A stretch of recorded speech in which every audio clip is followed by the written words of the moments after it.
विद्यार्थी मित्रांनो, एकलव्य विद्यालयामध्ये आपलं स्वागत आहे। आज आपण इयत्ता 5वी मराठी या विषयाचा पाठ 9वा शिकणार आहोत।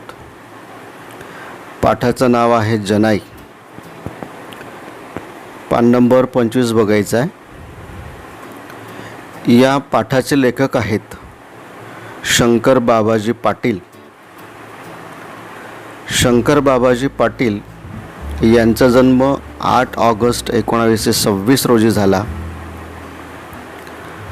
पट्टण कोडोली तालुका हातकणंगले जिल्हा कोल्हापूर या ठिकाणी त्यांचा जन्म झाला आणि मृत्यू 18 ऑक्टोबर 1994 साली झाला।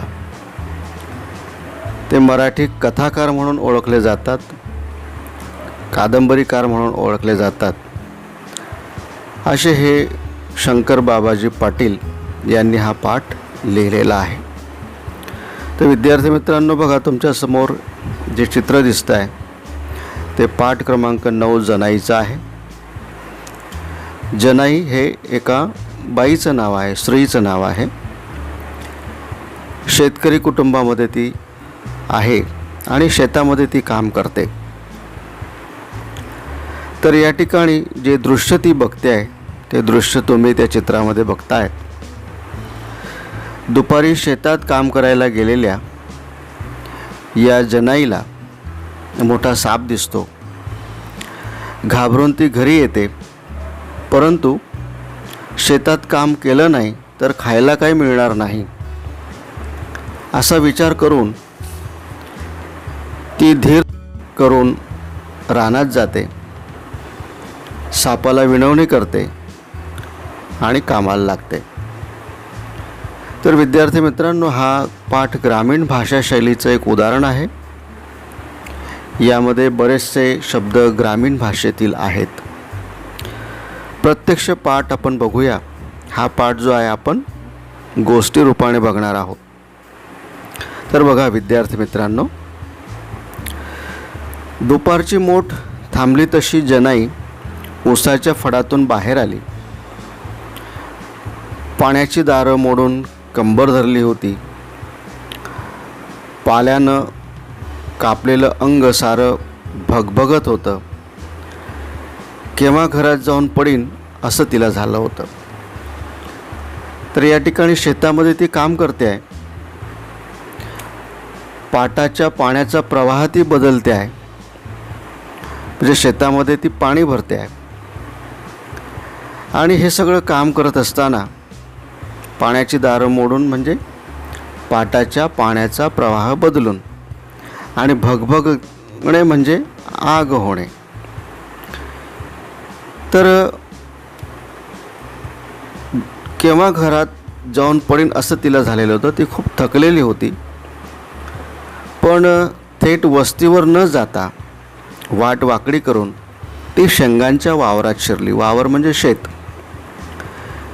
तिने थोडंसं मार्ग जो आहे तो बदलला आणि शेंगांच्या शेतामध्ये ती शिरली आणि ती विचार करते, आज सोमवार 2 वेल उपटून घ्यावेत, पोरही 4 शेंगा खातील आणि आपल्याला पोटाला जरा आधार होईल असा विचार तिच्या मनामध्ये आलेला आहे। आणि म्हणून लगालगा म्हणजे पटकन किंवा झरझर ती शेंगांच्या वावरात म्हणजे शेतात आली आणि भुल्ल्यागत बघत उभी राहिली। भुल्ल्यागत म्हणजे गुंग झाल्यासारखी। पुढे बघा, गॅस बत्तीच्या प्रकाशात हिरवागार शालू झागमाग करावा तसं ते वावर चमकत होतं। आता भुईमुगाचं शेत जर तुम्ही पाहिलं असेल, बरेचसे विद्यार्थी जे आहेत ते शेतकऱ्याची मुलं आहेत आणि म्हणून त्यांनी भुईमुगाचं पीक जे आहे ते बघितलं असेल, कसं हिरवंगार असं ते शालू परिधान केल्यासारखं। शालू म्हणजे विशिष्ट प्रकारची किमती भरजरी साडी किंवा लुगडं, त्याला शालू असं म्हणतात। आणि झागमग म्हणजे झगमग चमकणे। वर ऊन असलं तरी खाली गार वाटत होतं। त्या शेंगांच्या शेतामध्ये ही जनाई जाते आहे शेंगांना आलेली पिवळी फुलं वेलबुट्टीगत दिसत होती. आणि त्या शेतामध्ये जाऊन ती जरा निरीक्षण करते. त्या रोपट्याकडे ती बघते आणि त्यांना जी पिवळी फुलं आले ती जणू कल्पना करते की वेलबुट्टी म्हणजे नक्षी किंवा कशीदा त्याला म्हणतात, त्यासारखी ती दिसत होती. हिरव्या पिवळ्या रेशमी धाग्यांचा एक रुमालच खाली विणला होता. विणला म्हणजे धाग्यांनी गुंफणे. रात्रंदिवस घाम गाळून आपल्या हातांनी काढलेल्या त्या कशिद्याकडे, त्या नक्षीकडे बघत जणै थोडा वेळ उभी राहिली. आणि एकाएकी एक विमान चालल्याचा आवाज तिच्या कानावर आला. भर दुपारची वेळ होती आणि रो रो रो आवाज करून कानावर तो आवाज तिचा येत होता. आणि ती विचार करते, अगं बाई विमान, म्हणून तिने उद्गार काढले. म्हणून तिनं वर बघितलं आकाशाकडे, पण वर काहीच नव्हतं, नुसतं कोरडं आभाळ पसरलं होतं. वरती बघते आहे, पण त्या ठिकाणी तिला काही दिसत नाही. बघते तर काय, तर आकाशामध्ये विमानसुद्धा तिला दिसत नाही. म्हणजे अशा पद्धतीने हे सगळं दृश्य ती बघते आहे. तर या ठिकाणी हे सगळं जनाई जे आहे हे निरीक्षण करते आहे.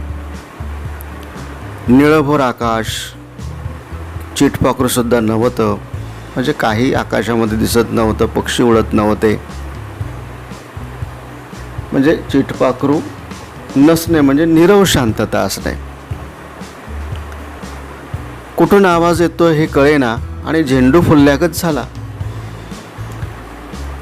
तर या ठिकाणी झेंडू फुटणे म्हणजे भीतीमुळे तोंडाला फेस येणे, हा वाक्प्रचार आहे. तर तिला भीती वाटत होती. उभं राहायला नको म्हणून गडबडीनं तिनं काय केले, ते वेल उपटायला खाली वाकली आणि विमान समोरून अंगावर आल्याचा तिला भास झाला.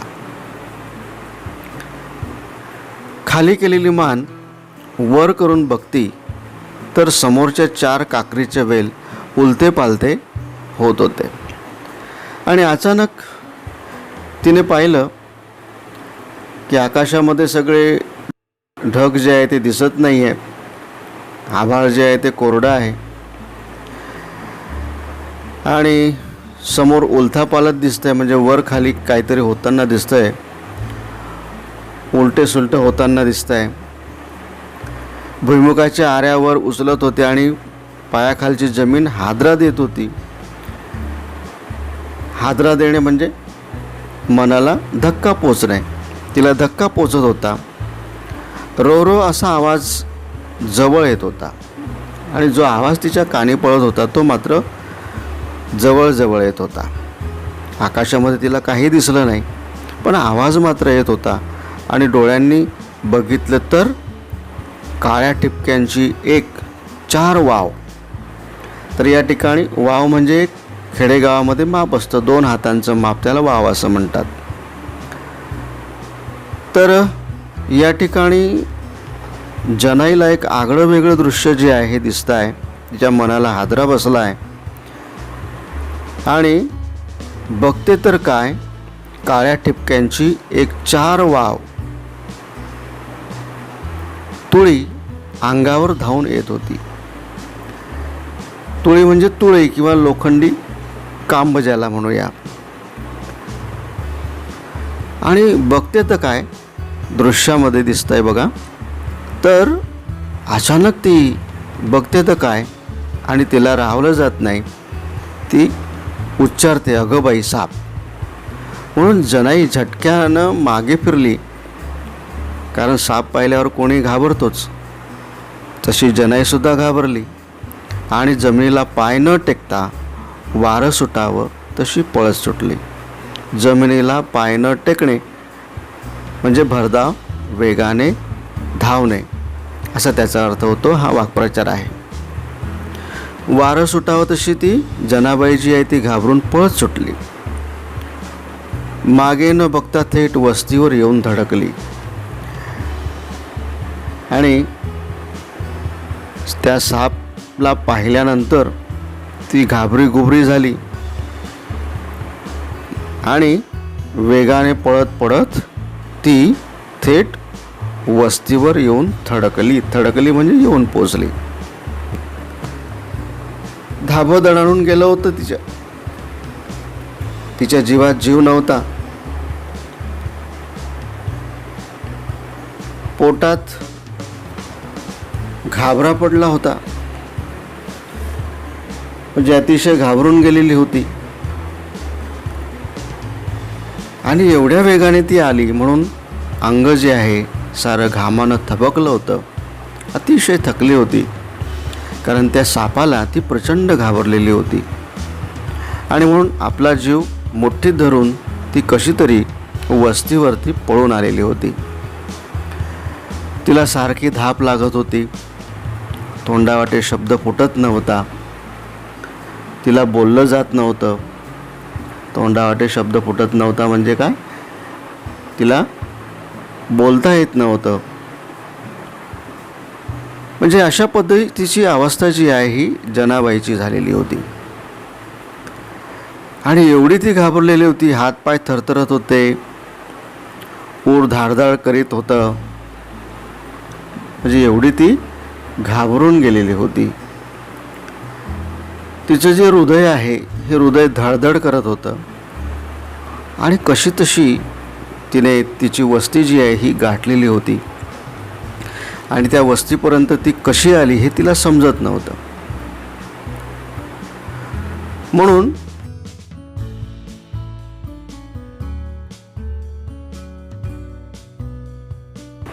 म्हणून डोळ्यांनी ती भोवती बघत होती. मानाची खात्री करून, म्हणजे अशा पद्धतीची अवस्था या ठिकाणी जनाबाईची झालेली होती. वस्ती गाठली हे तरी खरं का म्हणून डोळ्यांनी ती भोवती बघत होती. खरोखर मी वस्तीवर आले का अजून तिच्या मनामध्ये प्रश्न होता. आणि म्हणून ती इकडे तिकडे बघत होती. एवढी ती घाबरलेली होती. मनाची खात्री करून घेत होती. आणि आजूबाजूचे सारे भाऊबंद गोळा होऊ लागलेले होते. भाऊबंद म्हणजे नातेवाईक, की काय झालं बुवा, ही जनाई एवढे का घाबरलेली आहे, काय घडलं असेल म्हणून सगळ्यांना उत्सुकता होती. आणि नातेवाईकसुद्धा जमा झालेले होते. पुढे बघा, बघता बघता सारी वस्ती गोळा होऊन आली. सगळ्यांना जसं माहिती होत होतं तसंच सगळेजण गोळा होत होते. आणि कालवा उडाला, सगळा गोंधळ उडाला. मुलं म्हणू लागली, पोरं म्हणू लागली, काय झालं आहे, आहे म्हणजे आई. पदराला धरून मुलं विचारू लागली. आणि जमा झालेली सारी माणसं तोंडाकडे बघत राहिली. पण जनाईच्या तोंडून शब्द फुटत नव्हता. तिला बोलता येत नव्हतं, सांगता येत नव्हतं. आता काय सांगायचं, ऊर अजून धडधडत होता. एवढी ती वेगाने आलेली होती, एवढी ती घाबरून आलेली होती. आणि तिने जो ऐकलेला रोर आवाज होता तो कानातला आवाज जात नव्हता. काही बोलणंच सुधरत नव्हतं म्हणजे अतिशय घाबरून तोंडातून शब्द येत नव्हता. आणि ही सगळी घटना होते तोवर जनाईचा चुलत सासरा जो आहे तोही उठून आला आणि विचारू लागला, काय झालं जना, उन्हाची अशी आरडत का पळत आलीस. आरडत म्हणजे ओरडत. उन्हाची अशी ओरडत का तू पळत आलीस, असं चुलत सासऱ्याने जनाईला विचारलं. पण ती अतिशय वेगाने पळत आलेली होती. तिला धाप लागलेली होती. आणि धाप लागले असल्यामुळे तिची छाती जी आहे ही भरून आलेली होती. धाप लागलेला ऊर तिला धड बोलू देत नव्हता. ऊर म्हणजे छाती.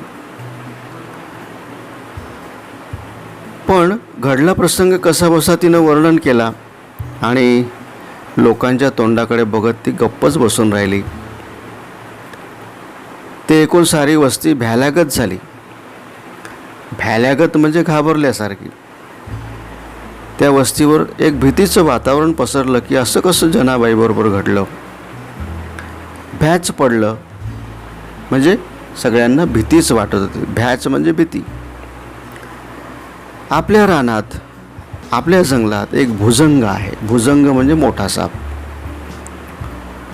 15-20 एकर रान हिंडतोय. रान म्हणजे शेत. 15-20 एकर शेतीमध्ये तो फिरतोय. असं आपल्या वाडवडिलांकडून, वाडवडील म्हणजे पूर्वज, भाऊबंधांनीही ऐकलेलं होतं. एकूण सगळ्यांना माहीत होतं. पण गेल्या 10 वर्षात त्याचं नाव कधी निघालं नव्हतं. म्हणजे गेल्या 10 वर्षामध्ये असा प्रसंग कधी घडलेला नव्हतं. पण ऐकलेलं होतं, त्यांनी पूर्वजांकडून ऐकलेलं होतं. 15-20 एकरमध्ये मोठा, भला मोठा असा साप आहे. पण गेल्या 10 वर्षामध्ये तो कोणाला आढळला नव्हता. हे एकूण सगळ्यांना माहिती होतं. पण गेल्या 10 वर्षामध्ये असा प्रसंग जो आहे ते कोणाबरोबर घडलेला नव्हता. कधी कोणाची गाडवेट नव्हती. एकदा दोनदा त्याची कात तेवढी रानात आढळली होती. 1-2दा त्या सापाची कात जी आहे त्या शेतामध्ये आढळलेली होती. असं दृश्य काही लोकांनी पाहिलेलं होतं. त्यावर त्याचा कधी दुम नव्हता. म्हणजे ठाव ठिकाणा नव्हता. कैक वर्ष त्याचा विसर पडल्यागतच झाला होता. कैक म्हणजे कित्येक वर्ष त्या भुजंगाचा, त्या सापाचा विसर पडल्यागत झालेलं होतं. तो कोणाला अजून दिसत नव्हता. त्यावर आज जनाईला दर्शन दिलं होतं. आणि आज मात्र जनाईला तिच्या शेतामध्ये घरी येताना तो मात्र दिसला होता. वस्ती सारी चपापल्यागत झाली. चपापल्यागत म्हणजे घाबरल्याप्रमाणे. जनाईच्या पोटात तर खड्डाच पडला. ती एवढी घाबरलेली होती. गोळा झालेले भाऊबंद निघून गेले. घडलेला प्रकार त्यांना समजला आणि जो तो आपापल्या घरी गेला. आणि ऐकलेला आवाज कानात घुमत राहिला. एक विमानसारखं फिरत राहिलं. ती जनाई मात्र तो प्रसंग जो आहे तो विसरत नव्हती. पण काय करणार, शेतकरी कुटुंबामध्ये जन्माला आलेलो आहोत आणि शेतीशिवाय दुसरा व्यवसाय आपल्याला नसतो. आणि म्हणून घरी बसून तरी काय करणार. तरी घरामध्ये बसून भागणार नव्हतं. म्हणजे चालणार नव्हतं. जीवाचा धडा करून जनाई शेतावर जात राहिली. एक दिवस तो समोर येऊन ठाकल्यावर मात्र तिनं त्यालाच बजावलं. आणि एक दिवस काय झालं, तो भुजंग, तो साप तिच्या समोर येऊन ठाकला म्हणजे उभा राहिला. आणि मात्र जनाई यावेळेला घाबरली नाही. तिने मात्र त्याला बजावलं. आणि ती त्याला म्हणते आहे, का बाबा आमची पाठ घेतलीस, आमच्या पाठीमागे तू का लागलास, कशा पायी. भ्या दावायला, भ्या म्हणजे भीती, दावायला लागलायस. कशाला तू आम्हाला भीती दाखवतोस. आमच्या रानात वस्तीला राहिलास तर आमची राखण करशील का भ्या दाखवशील. आमच्या शेतामध्ये, आमच्या रानामध्ये जर तू राहिलास तर आम्हाला तू भीती दाखवशील का आमचं रक्षण करशील. राखण म्हणजे रक्षण. तूच राखण करायला पाहिजेस. असं कसं चाललंय ते तू बघतोस नवं. तूच आमचं रक्षण करायला पाहिजेस. कशा तऱ्हेने दिवस कंठायला लागतोयस हे काय तुला माहीत नाही. कसे आम्ही दिवस काढतो हे तुला माहीत नाही का. शेतीशिवाय आम्हाला दुसरा उदरनिर्वाहासाठी, पोट भरण्यासाठी साधन नाही आहे. बाबा लय जीव वैतागलास माझा. वस्तीला हैस आमच्या, तू आमच्या वस्तीला राहतोस लई नाही, थोडी तरी तुला कळकळ याय पाहिजे. पण तुला थोडी तरी आमची कळकळ जी आहे ती समजायला पाहिजे. कोणाचं पाठबळ आहे का सांग बघू आम्हाला. कोणाचा आम्हाला सपोर्ट आहे का, कोणाची मदत आहे का सांग बरं आम्हाला. अशी जनाबाई त्याच्याबरोबर बोलते आहे. माझ्याशिवाय कोण पुढं होऊन करणार आहे का आमच्या घरात, आमच्या घरामध्ये माझ्याशिवाय कोणी काम करणार आहे का. मग बाई माणसाला विनाकारणी त्रास देणं हे तुझं काम नाही. माझ्या वाट्याला तू जाऊ नयेस ह्याच्या परास काय तुला मी आता जास्त सांगत नाही, याच्यापेक्षा मी तुला जास्त सांगत नाही, असं जनाबाई त्याच्याबरोबर बोलते आहे.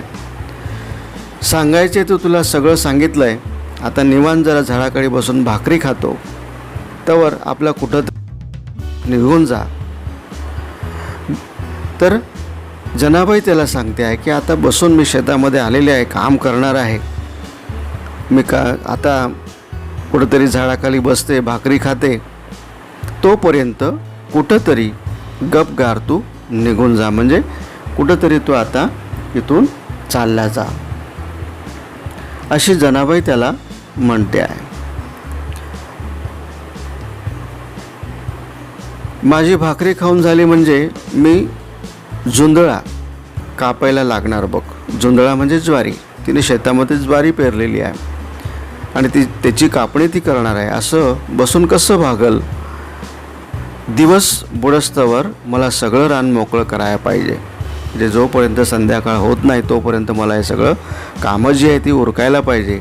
हे बघ आता शेवटचं तुला हात जोडतो, मी मरायला चालू आहे, काय करायचं ते तू ठरव, खावी भाकर आता. असा संवाद जनाईचा त्या भुजंगाबरोबर, त्या सापाबरोबर चालतो आहे.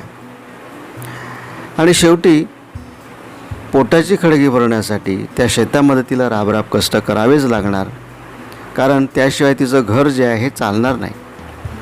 आणि म्हणून परवानगी घेतल्यागत तिने केलं आणि जनाई तिथून मात्र हलली. तिथून ती गेली. बांध्याच्या एका झाडाखाली सावलीला येऊन बसली, फडक्यातली भाकरी काढून हातावर घेतली आणि रानाकडे बघत निवांत घास मळू लागली. तिथं 2 घटका बसून तिनं सावचित्ताने जेवण केलं. सावचित्ताने म्हणजे सावकाश, शांतपणे, सावध मनाने तिने जेवण केलं. दोन्ही भाकरी त्या ठिकाणी तिने संपवल्या. दोन्ही भाकरी तेवढ्या पोटात घातल्या. संग आणलेला तांब्याभर पाणी ती प्याली आणि डरकन 2 ढेकर आले आणि मग ती उठली. आडवा पदर बांधून रानात शिरली. हातामध्ये तिने विळा घेतला आणि मनगटासारखी धाटं भराभरा खाली जमिनीला लोळण घेऊ लागली आणि तिच्या कामाला मात्र ती लागली. धाटं म्हणजे ज्वारी बाजरीचे कणीस कापून राहिलेला जो भाग असतो त्याला धाटं असं म्हणतात. आणि मनातली भीती जी आहे ती जनाईने तिच्या मनातनं काढली आणि शेवटी ती कामाला लागली. आणि शेवटच्या स्लाईडवर बघा मित्रांनो, स्वाध्याय दिलेला आहे. तो स्वाध्याय मात्र तुम्ही लिहायचा आहे.